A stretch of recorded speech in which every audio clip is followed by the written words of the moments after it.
All right, everyone. I have Amari here. Welcome back to the show. I'm so happy to have you. Thank you for having me. I'm happy to be back. Yay! I'm so excited. And clearly, everyone loved our conversation. So happy to have you back on the I love show. it. So, let's do this thing. So, the first question is, what are you most excited about that's coming up in your life? It can be anything. You know what? I'm giving you the same answer that I gave to you last time, which was like I think 7, 8 months ago. Is in May I'm going to be a qualified clinical sexologist and certified sex coach. But it looks like I'm hopefully going to be finishing off everything in March. So hopefully it's sooner than May. But I'm looking forward to getting that qualification and like finishing studying and all of that. Yeah. Ooh, that's so exciting. I love that for you. Thank you. I Literally love you. thriving, thriving over there. I love it. And yeah, so I said in the intro that you're doing virtual assisting. Yes. So I think that is so cool too because I love when people, I know that our taboo, I'm saying in parentheses or air quotes, the taboo stuff is just like, people, this is the topics people need to be talking about. And that's why we're doing this today, because Yeah. this stuff just needs to be talked about more often and making it not so taboo and oh my gosh, why are people talking about that? Because Mm. I think our topic today is a juicy, it's a spicy one for my It listeners. is. But I think the more we talk about it, the more we normalize it. So I think we just get right into it. Let's do it. So today's topics are going to be about BDSM and kink. So let's start out with BDSM. Could we talk a little bit about what it is and maybe, the differences behind BDSM and kink? Because I think those are two things that kind of get Yeah, confused. Yeah. definitely. So kink is more of the broader term which encompasses BDSM. So BDSM specifically stands for bondage, discipline, domination, sadism, submissive, and I can never pronounce this word. Masochism? I think that's how you say it. Whereas kink is beyond the realms of BDSM, which can include fetishes, it can include um, sensory stuff, impact stuff, which we can go into a bit more detail about later on in the episode. So BDSM is like a specific kind of kink, whereas kink just refers to sexual acts that are outside the societal norm, and in each society and sort of era of the world that's different. So for example, in I think the Victorian era, like um oral sex wasn't a thing that was really taboo, that would have been considered kinky, whereas now it's like really normal. In anyway, like West, I'm speaking on behalf of like UK Western culture. So that wouldn't be considered kinky. So what some people consider kinky, other people might not. So it is quite interesting that like that definition is very, very fluid. Yeah. Yeah, I love that. And I think that, like you said, there's so many different aspects of BDSM, like you said, like the bondage, the Mm. discipline, the dominance, submissive. I think that that can be something that is really fun to kind of explore with your partner or partners and even like yourself, right? Because I think that there's some aspects that you can definitely try Yes. out on your own. So if someone, wants to kind of explore the kink world, where do you recommend they like start to figure out like what they're interested in? So you hit the nail on the head with like you can do stuff yourself, and I just feel like people don't even consider that as an option or even realize that. But like any kinky thing you want to try, not all of them, obviously within reason, but there's so much you can try yourself. Like if you're into rougher sex, you can actually pull your own hair. You can slap yourself around the face. You can choke yourself. I mean, learn how to do it safely, please. But like there's so much that you can do yourself before you don't have to have a partner to do it. So I would say start with that. Like there's clearly stuff, if you want to try it, there's clearly something that you've seen or something that you want to try like specifically, or that you're like, oh, this seems interesting. You can try it on yourself. And then also, if you're not sure where to begin, I mean, a little bit of self promo. I have a free guide on my website of 69 things to try in the bedroom. So you can start with that. And then, yeah, I always say just start with yourself. And then obviously, there are like, once you sort of get into the kink world and start following the right people, like, there are workshops on impact play and how to be a dom and how to be a sub. There's actually like courses online which teach you all about the kink world and stuff like that. Honestly, there's such a huge community, and once you're able to tap into that, the possibilities are endless. Like I still can't believe how much there is out there. Obviously, you need to check everything like within reason and use your own common knowledge of if it doesn't feel right, then don't do it, or you know, like get from multiple sources like you would anything. But yeah, I always suggest just starting with yourself. There's so many things you can try yourself that you just don't need a partner. Yeah, I love that. And I think that's such a good idea. Like, yeah, just kind of start exploring and maybe even like Mm. researching things. Like if you're like, I'm unsure about this, like do some research on it and learn more about it. Because then I think once you learn more about it, you'll probably be more comfortable maybe trying it out. And I like that you said that you have a sheet that has ideas because I think Yes. some people might be like, oh, I want to try something new and I want to do something new in the bedroom. I just don't know like where to find it or whatever. So I think just doing some research and also listening to podcasts like this one, like others, Definitely. just like getting ideas and just blame it on me. Like if you're wanting to introduce it with your partner, just be like, "Oh yeah, Janae was talking about it on her podcast." Like I don't care, blame it on me. Like Yeah. I love Yeah. it. And I think Literally do that. yeah, so I think you can definitely have fun with it and like you said, try it on yourself. Um, and so I know that there's so many things out there like I kind of did some of my own research as well. Like blindfolds and spanking is a really good Mhm. one. Like trying out a flogger, you can always go to like I mean there's so many sex toy like websites out there, so you can definitely kind of search and I think you can kind of have fun with it. Like there's so many little toys besides like actual sex toys that you can get. Like the floggers, I think are super fun. I actually have one, and one side of it's like kind of like a velvety material, and then the other side is like thicker, like fuzzy. Oh That my sounds God, amazing. it is so good. So it obviously like has like a paddle part of it.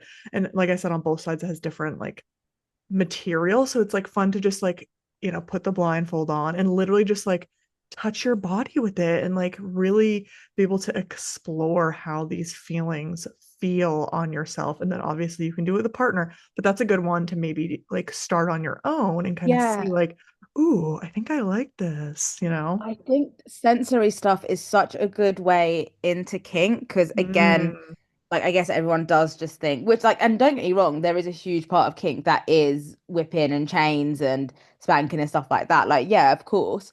But there's so much like more like fluffier and sweeter and like friendlier stuff with inking, and I think sensory stuff is such a good way, like whether that's with like oil or running ice cubes, like with temperature stuff, or running like a feather down your body or a flogger. Like there's so many things, like even like nails going down your back. Like there's so many like just smaller things that people automatically think they need to go to like a sex party and be tied to whatever and beaten. And it's like baby steps. We can start off exactly. smaller. Right, yeah. And I think another one that can be really fun is like role playing, right? Like that can be like a Yes. super fun way to spice things up and put on the sexy outfit and maybe, have a sexy conversation with your partner, like make it fun. Like I think it can be such that can be a really cool way to like bring something totally different inside of the bedroom. Yeah, definitely. I think as well, like it's this is why it's again like listening to this podcast really helpful, but again like to do your research on stuff Hmm. because look how many ideas we're just sort of coming up with like off the bat here that some people might have not even thought about. Like we automatically sort of heard BDSM and just thought of like that really intense like bondage and bruising and stuff like that, and we've already just listed off like so many things that are just like you can quite easily like implement that don't have like Yeah. really high safety risks. high safety risk. No, high risk. There we go. High risk. Yeah. Yeah, totally. Yeah, and I think another one, yeah, like you said, like impact play. If someone is like unfamiliar with that, how would you explain maybe a certain impact Yeah. play that someone could try? Yeah, so impact pay is basically what it says on the packet. It's impact on your body. So whether that is being hit with a flogger, a paddle, there's a whole bunch of tools, a riding crop, someone's hand. It is basically like impact making contact with your body. Normally it just refers to normally like your thighs or your bum, like really safe, called safe areas. So for example, like just above like your lower back and like above your bum, like that's where like your kidneys are. So for example, like you would never hit there because that can obviously cause like internal damage to like your kidneys and your vital organs. So yeah, a lot of research does need to go into it. Don't just start hitting people and hoping for the best. Um, but yeah, that's what we mean when we refer to impact play. Yeah, no, I think that's a good Mm. explanation. I love that. Um, so how would you, we're talking about all of these different impacts and sensory play and edging, sex toy, whatever, humiliation's also an interesting one, punishment. Yeah. Um, how would a couple address consent in the BDSM world? I think that this is something that's really important that I definitely want to get into. So Yeah. how would you address consent in these situations? Definitely. So this is a really interesting one. So I personally feel like in the BDSM and kink world, like consent is kind of at the forefront of everything that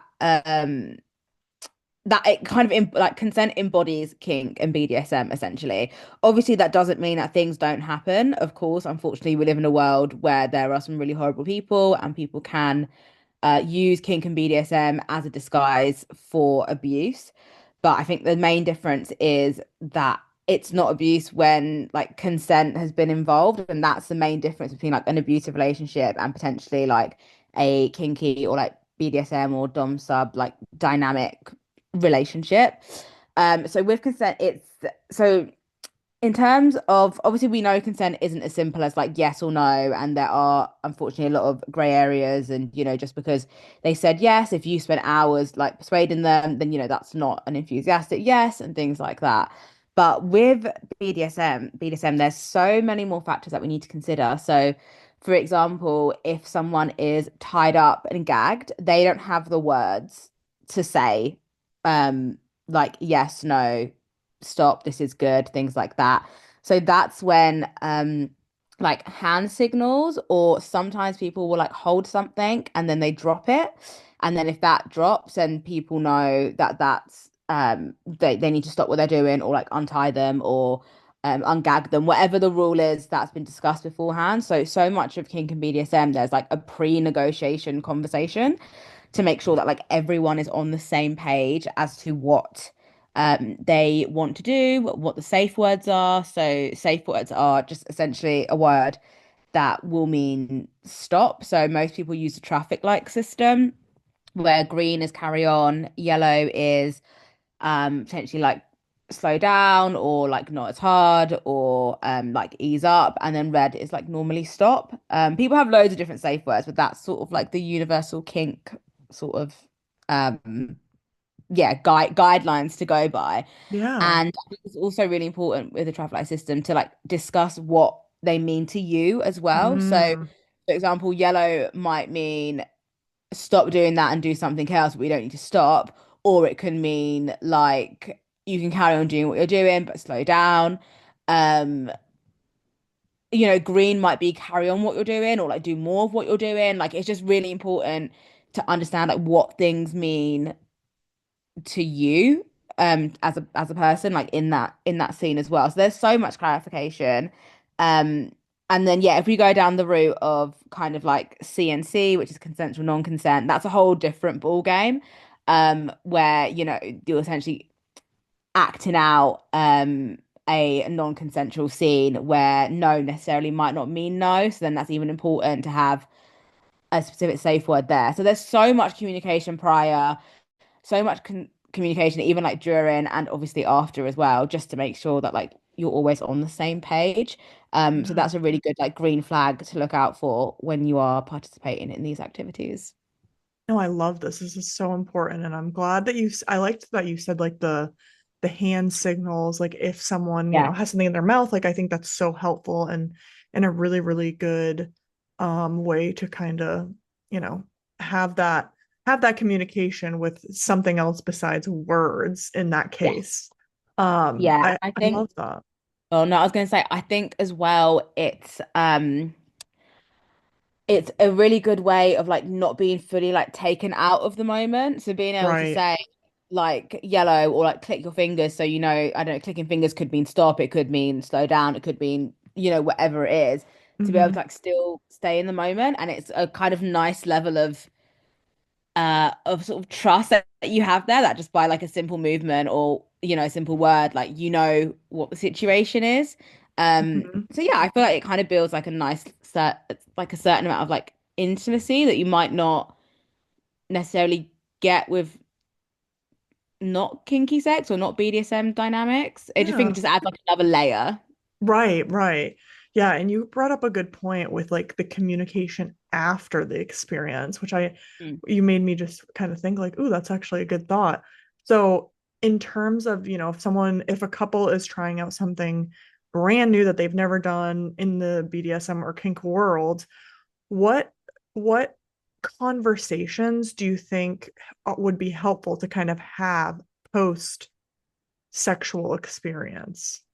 Post-sexual experience, right? Yeah, great. So I think one, this should be a conversation that you have like beforehand as to what you're gonna do like afterwards and how that's gonna look. So we refer to the term like aftercare, which is basically just how you look after yourself and each other after sex or a BDSM scene or things like that. So aftercare looks different to many people. Like I know some people who literally just they don't need it, they don't care for it. They're just like, I can go on about my everyday life, I feel fine. And there's other people who might need like really, really intense aftercare, which can involve cuddling, watching a movie, reassurance, maybe an aftercare ritual. Some people that are more spiritual might like to like meditate and do affirmations. Like there's so many ways to do aftercare, and it's like down to the individual. For some people, it's as simple as like, oh, I just want to sit and chat for like 15, 20 minutes and have a bottle of water. Like it doesn't have to be um this really like intense intense thing. But I always think it's like a review. I like imagine like you've Yeah. just been to a movie and just be like, oh, what did you like about that? What did you dislike about that? Like what did you Yes. want to do next time? What did you not want to do next time? What Yeah. did you find really interesting? And yeah, and like it doesn't have to be immediately after sex. You might do it a day later, a week Yeah. later. Like, it doesn't have to be like you're sitting there doing like a checklist. Right. Um, but I also think that can be quite fun as well, where it's like, you're reviewing everything and deciding what to do like for the next time. So yeah. Yeah. Yeah. Oh, I love that. Now, what if a couple or one person in the relationship is being judgmental about maybe something that the other wanted to try? Yeah. How would you think that that should be handled? So, I know we spoke about this earlier. My go-to is always just like, oh, I'm very like zero tolerance when it comes to like Yeah. relationships and stuff like that. And I'm just like, well, if you're gonna be a prick, then just break up. Yeah. But obviously, I know it's not that simple, and obviously, I know that's not advice I can give. But I think it's important to know that, like, obviously, with kinks and fetishes and BDSM, like, even though it is much more common and mainstream now, there is still a lot of kind of like, why the hell are you into that? What's going on? Mm. Um, so if someone's knee-jerk reaction is to be judgmental, I think firstly, like there is a lot of like societal pressure for them to be like, well, yeah, that's a weird thing you're doing. Right. So I think that's important to remember. And if they've lived, I don't want to say sheltered life, that's not the word I'm looking for, but if this is the first time they've heard of something that they don't know about, like we're Hmm. naturally going to be judgmental. Like, taking it away from sex, if someone in a different country is doing something that I've never heard of or we've never done in this country and I I think it's odd or weird, like I'm automatically judging them. That's just human nature at that point, Yeah. especially for new things. So I think that's important to remember. But I guess also important just to be able to have that conversation. Like Mm. if they're a judgmental person overall, then why are you with them? But Yes. if it is just about that, then like that is something you can talk about. And also like I think it's okay if someone's not into the same like kinks and fetishes of you. Obviously, like they shouldn't be judgy or make you like feel bad about it. But there's so many different sort of kinks out there and stuff that like like you're not going to be compatible with Mm. everyone. So it's just about Yeah. them like yeah, being able to have that conversation, I think, is really important of just like, this is what I'm into. It's fine if you're not into it, but I just want to let you know. And like even like if they're open to it, just like teaching them a bit more Yeah. about just so yeah, because I think a lot of kinks and fetishes are misunderstood and also like it's a very under-researched field as sex is as a whole anyway. Um Interesting. yeah. Hmm. I didn't know that. So Yeah. it's really under researched. Yeah, I Yeah, mean, sex as a whole is very much under-researched. true. Yeah, that's But true. I think with Kink BDSM, not, yeah, there's not too much out there. Like I remember doing a webinar a few months ago, and I sort of was asking like loads of questions, and she was really good at like giving answers, but like from her own personal experience, she was just like, there's just not enough case studies done Yeah. or enough science like behind it. Even now, if we think like the clitoris, we thought for ages it was Right. like 8,000 nerve endings, and now we found out that it's over 10,000, or yeah, Yes. if not more. Like, and who Crazy. knows? In 5 years' time, they might be like, oh, by the way, there's actually 25,000. We're just like, okay, like we just You're like, don't know great. this stuff. And like we're Yeah. always learning as well because what we're saying now as like gossipable about sex, like there can be a research study that comes out in 3, 4 years that means that like everything that we've said is incorrect. So it's Yeah. constantly a learn. That's actually a really good thought. And it is kind of interesting though, because I think within this field, like we'll always be learning new things or different ways Yeah, to do X, Y, Z. So I think it is kind of that part of it is really intriguing to me.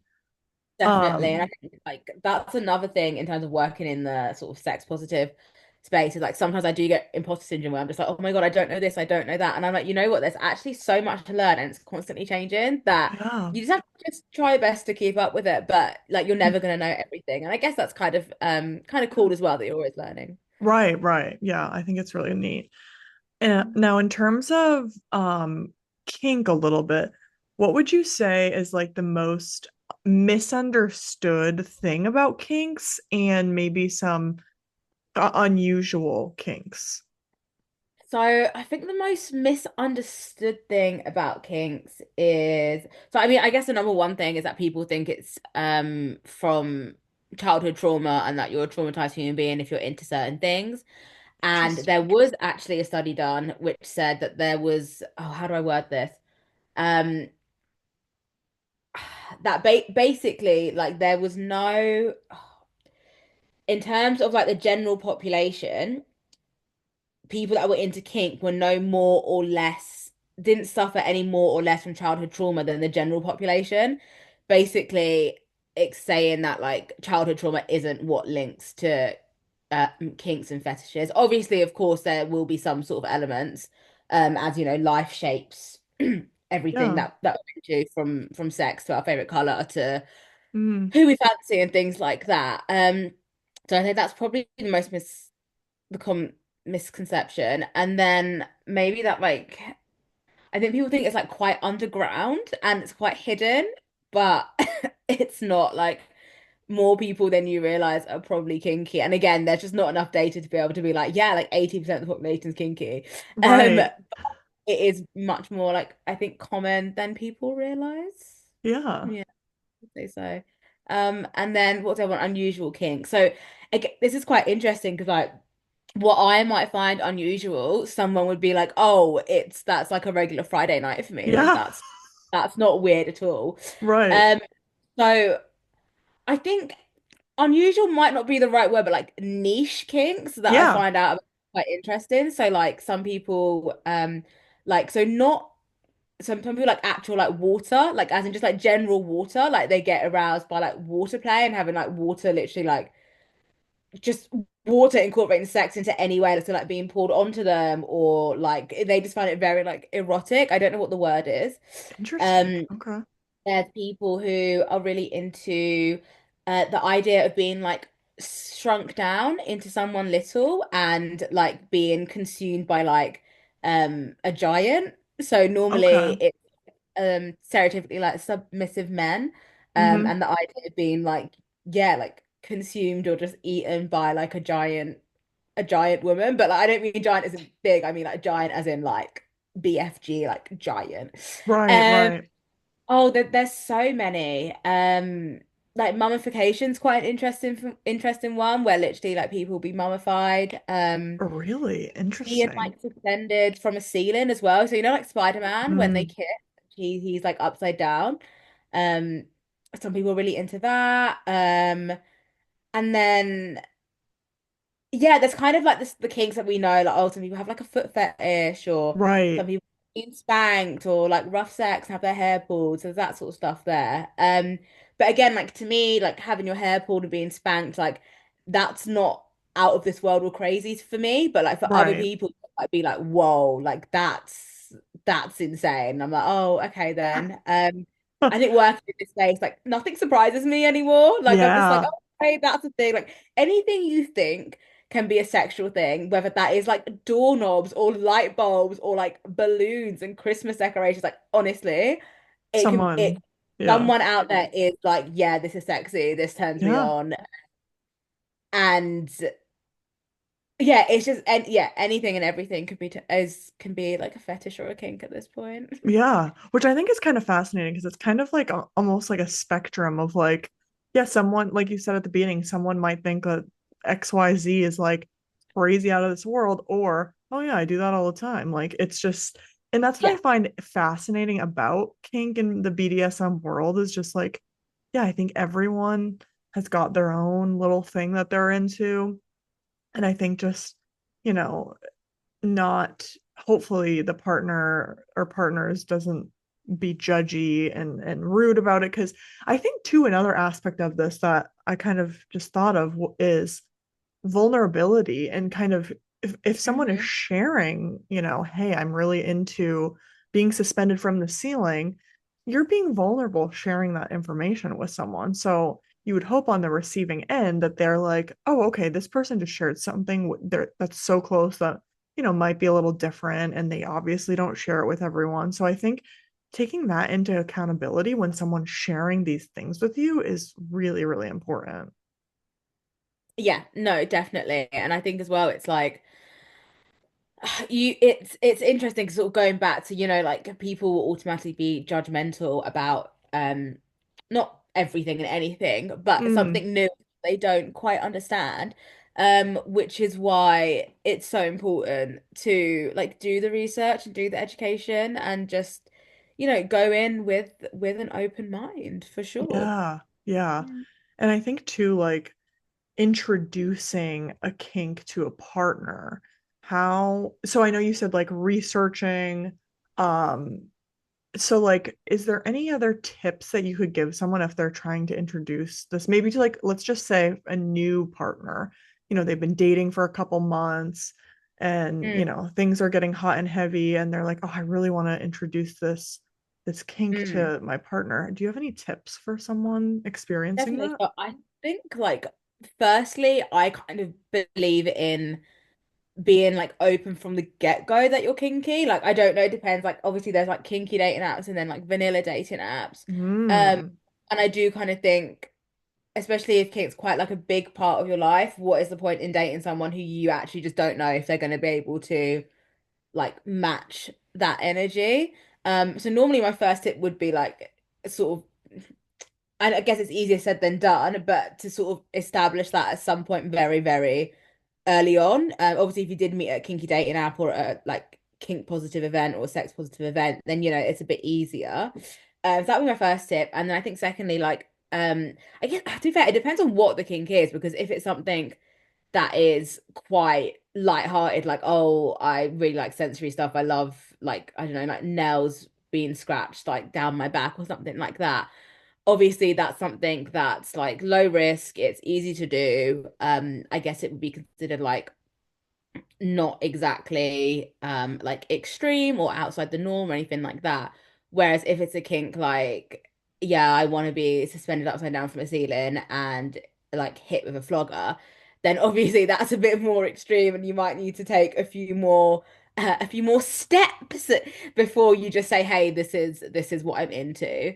So it really depends on what it is, but I guess like start small and work your way up, especially if they're not kinky or they're really vanilla and it's just not something that what's the word, that they would be comfortable with. You don't want to like scare them or also make them Right. feel overwhelmed by putting this pressure on them of like, I want you to do this, I want you to do that. Um, Mhm. so yeah, honestly, it actually does depend on what the kink is, That's because fair. Yeah. there's so many that I think giving a one fits all advice to the question is a bit difficult. But I do That's think, yeah, fair. just start off slow and like hopefully, you're in a relationship where like you do speak openly about sex and Yeah, in a totally. judgmental way to begin with. Um, and then also like, say like, oh, I saw this video somewhere, or like, oh, my friend said this. Like, Yes. you don't have to be like, oh my God, obviously don't throw like a friend under the bus who you guys actually know. But be like, oh yeah, I heard this on this podcast, or like I saw this Right. video. Like, you don't have to say like this is what I'm into. You can say like, oh, I want to try this or I want to try that. And I guess yeah, view it from a point of view where it's like, you're not saying that your sex life isn't great. It's just like, oh, let's Yeah. try new things. Yeah. Yeah. Keep it spicy, keep it interesting. Yeah. No, I love those tips. And I think, yeah, just like you said, start small, work your way up, be open. And like you said, like if you're a really kinky person, yeah, like hopefully you'd know from the get-go if your partner, if it's like a new relationship, hopefully you would know like, okay, they're on board, they're a kinky person as well. And yeah, like that compatibility, I think that's a really, really big deal. And your sex life is, I think, so, so important and making sure the vibes are there and, all that Definitely. stuff. And then my last thought is how would you say that long-term couples keep kink exciting and fresh over time? Oh, there are so many things you can try. Like you have never tried everything, and I don't think people realize the endless possibilities of stuff that are out there. Again, there's the more sort of I guess you could use the word extreme. It depends on what you're into, but there's like sex parties and play parties that you can go to. There's kink positive events. There's kink workshops. Just to learn other stuff. There's so many things out there to try, and you and your partner are never done trying anything. So firstly, like you need to make the effort, first things first. These things don't just fall into your lap. You do have to, make time and do the research. And again, a bit of self-promo. I have a list of 69 things to try in bed. So by all means, have a look at that. And just know there's a whole world out there. Like you have not tried everything. So yeah, put in Love effort that. into trying new stuff. And just know there's always something new. Like every time I think Yeah. I've learned everything and there's nothing else that can surprise me or nothing else that's new, I'm Yeah. like, oh, that's interesting. Like there's just so much to try. And even like just with sex alone, like there's hundreds of sex positions that I Right. guarantee you can't have not tried all of them. There's hundreds of sex toys. I'm still finding out about new toys that I'm like, oh damn, that's a Yeah. thing. I didn't know that. And with the way technology is going, we're going to be Yeah. speaking with robots very soon. So like just embrace it and make Love make it. the effort. Yes. Yeah. Oh, I love that. I love that. Beautifully said. Is there anything else that we wanted to touch on or anything else we missed before we get into our game? I think the most important thing when it comes to kink and BDSM is like safety and consent. Please, please, please do your research and don't just willingly don't just like look at one thing and try it. Like really do your research and understand as well if you're like not in a relationship and like you're meeting new people, whether that is on like kinky dating apps or sex parties or kink events or something like that. You have to have your wits about you the same way that you have your wits about you about any other dating, any other time Mm, you go to a pub or out in public. The world is a really, really dangerous place, unfortunately.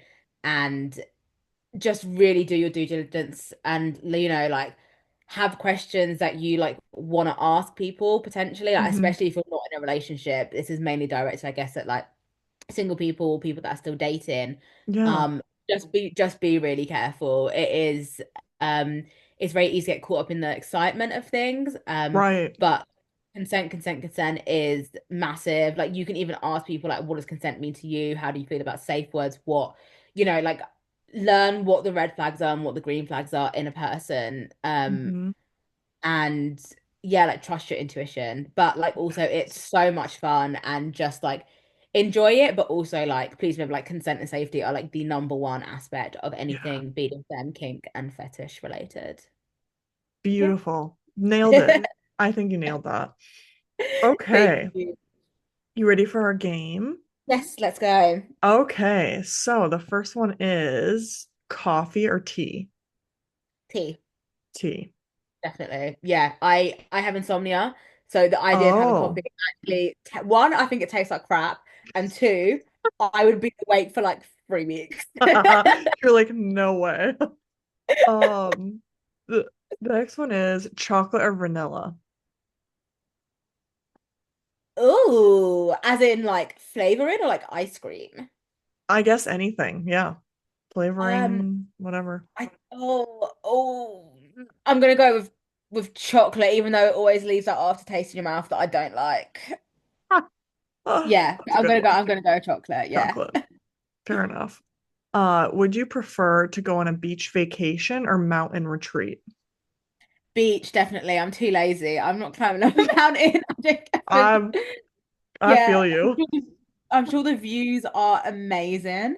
But but no, no, no. I'm And also with I feel you. like beach is warmer as well. And like I Yes. like the cold when I'm at home, but not when I'm on Mhm. holiday. Yeah, that's Yeah. true. That's true. Would you rather be a kid forever or be an adult forever? Oh, I think being adult forever, you just have more like autonomy and freedom and Yes. like you just can kind of do what you want. Obviously, there's that responsibility of like, yeah, no, and I think you're like a bit more protected as an adult in certain ways. So, yeah, I'm gonna Yeah, go for that. Yeah, that's I'm gonna true. go That's a for good one. When you're traveling, do you prefer to travel somewhere new or travel somewhere familiar? that. Oh, that's a really good question. So I think familiar in terms of like I'm value like my safety and I'm also lazy. So I don't like want to learn new things. I have to be aware of my surroundings Mm, and stuff like that. But also like I'm now not going to travel to a country that I've been to before because I just think holidays are so expensive now. Why am I going to go yes. somewhere that I've been? Like even when I go to a country, I'm like, oh my God, I love it. This is amazing. Like Amsterdam, I've been to 4 times. Like there's no need for me to go again. That's Um, true. Yeah. I'm gonna say no. Yeah. Love it. I love that. Do you prefer, like, if you had to do for the rest of your life, online shopping or in-person shopping? Oh, online shopping. Again, I'm lazy to my core. Like anything that can get delivered directly to my door is a win in Love it. my eyes. Honestly, the idea of having to like pop to the shop to get something when it could just be delivered to my door. Why would I put myself through that? True. It's a good one. It's a good one. Would you prefer to have a new shirt in your closet every single day or new shoes in your closet once a week? Um, oh my God, this is so funny because I literally have like this One Direction top I got 15 years ago and I've worn it pretty much like every day since. So I'm like a new Love shirt it. means nothing to me. And then also need for the new shoes. I think shoes because then by logic I could sell them and get more money than I would tops. Um, Okay, that's a good point. Yeah, yeah, and I think shoes are um like longer lasting, I guess. totally. Yeah, Yeah. they're fun. I love shoes. What's worse, laundry or dishes? Oh my God, dishes. Ah, Yeah, I hate them. they're the Um, worst. it's just I feel like laundry, it's like 2 steps. You put them in and you take them out. Whereas dishes, Mm-hmm. I feel like is like, I don't know, it feels like 100 steps. Do you know what I mean? Yeah, totally. That's so Yeah. funny. Movies or books? Um, Even though my attention span has been ruined by TikTok, I will say books. Like whenever I used to read, like 10 years ago now, um, they were always so much better than the movies. So I'm gonna go with Mm, books, even though I haven't read a book that wasn't for studying purposes in hmm, like 10, 15 years now. Um, Amazing. Yeah, books. books, love it. And then the last one is, would you rather have a personal chef or personal housekeeper? Oh my God, that is such a good question. I've eaten the same thing every day for 7 years. So I'm kind of like, I feel like a chef would be like lost on me. Um, oh, but think about all the nutritious meals you'd get. Chef, Mm, yeah, no, I'm gonna go chef. chef because like, I would actually be able to have like so many fruit and vegetables and stuff. Oh my God, that's such a good question. Whereas like housekeeping, I don't care about my house being neat or tidy. Like as Yeah, long as there's no smell, there's no mold, there's no insects, like I'm easy. yeah. Hey, I love it. I love it. Yeah, go chef. But Oh no, my great question. God. Good. Yeah, I love that. Oh my God, this was great. Please everyone know where they can connect with you, find your socials, Oh, anything else you got going so on. many things. So on Instagram, I've got two Instagram accounts. One is at adminbyamari.agency, and the other one is S3x Coach and by Amari because you can't say sex on Instagram. And then my TikToks are also the same usernames. And then I have two websites. So one is adminbyamariagency.com. The other one is sexcoachingbyamari.com. And I think that's all the relevant ones. And then I'm Amari Lee on LinkedIn if you want to connect with me professionally. Um, yeah, I think that's everything. Amazing. Well, thank you so much for this wonderful conversation. It was such a pleasure speaking with you. No, thank you for having me on. Hopefully this is the new highest listened to episode on your podcast. We'll find out. Woo! Let's go, baby.